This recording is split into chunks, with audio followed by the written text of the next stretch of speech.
Google Research has come up with this new research which is called as object drop. Object drop is a supervised approach for object removal and insertion to overcome the limitations of previous self-supervised approaches. The researchers collected a counterfactual dataset consisting of pairs of images before and after physical manipulation of the object. Due to the high cost of obtaining such a dataset, they have proposed a bootstrap supervised method. They also have shown through comprehensive evaluation that their approach outperforms the state of the art models and approaches. If you look at these images on your screen, what is happening here is that there is an original image, this is the original image here. Then you give it a mask and then you can easily remove it. You can also insert other objects into the image and look at the shadows and how photorealistic these images are. Photorealistic image editing requires both visual appeal and physical plausibility. While diffusion based editing models have significantly enhanced aesthetic quality, they often fail to generate physically realistic images. For example, object removal methods must not only replace pixel occluded by object but also model how the object affected the scene. For example, removing shadows and reflections. Current diffusion methods frequently struggle with this, highlighting the need for better modeling of the effects of objects on their scene. Object removal and insertion is a long standing but challenging task. Classical image editing methods were unable to tackle the full task and instead targeted specific aspects, for example, removing hard shadows. The advent of text to image diffusion models enabled a new class of image editing techniques that aim to perform more general edit. Let me show you a few more examples from their project page. So if you scroll down, you can see that you can click on any image which will set the mask, then it gets removed. Similarly, we already saw this balloon one. Look at this one. Then you can simply remove it. Mask and you can remove it, just like a magic. And it doesn't impact the existing image at all. There is no, you can see there is no void. The sand covers wherever the dog was, so you don't see that anything was removed. Similarly with this, just as similar to magic in my humble.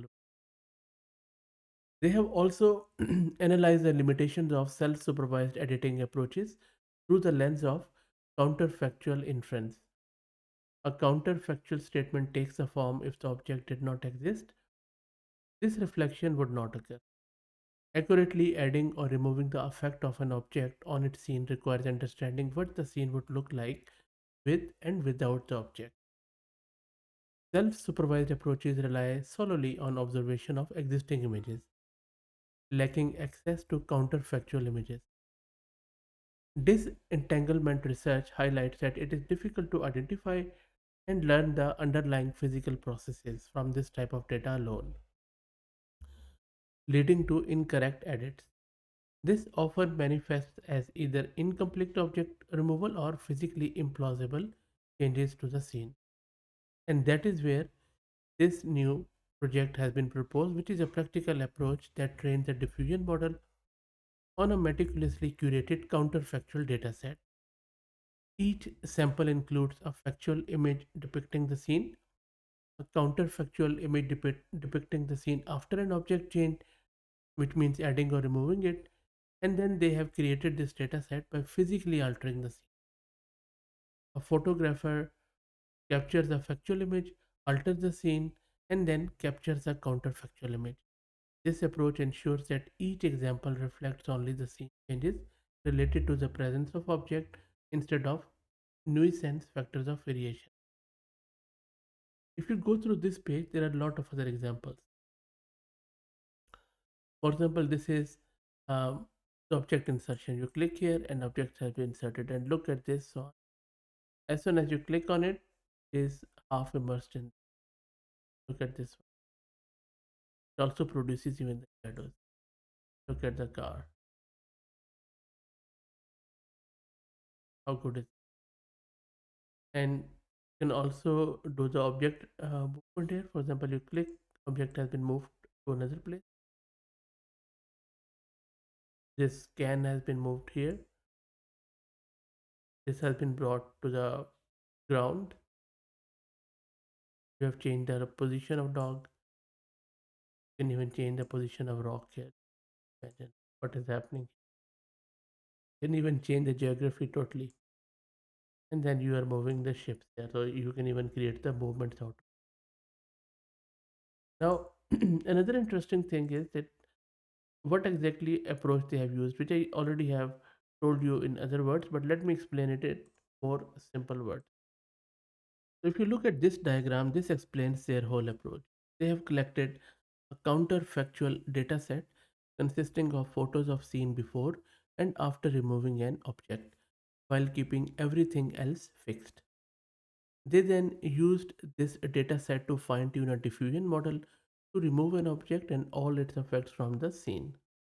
For the task of object insertion, they have bootstrapped bigger dataset by removing selected objects from a larger unsupervised image dataset, resulting in a vast synthetic counterfactual dataset.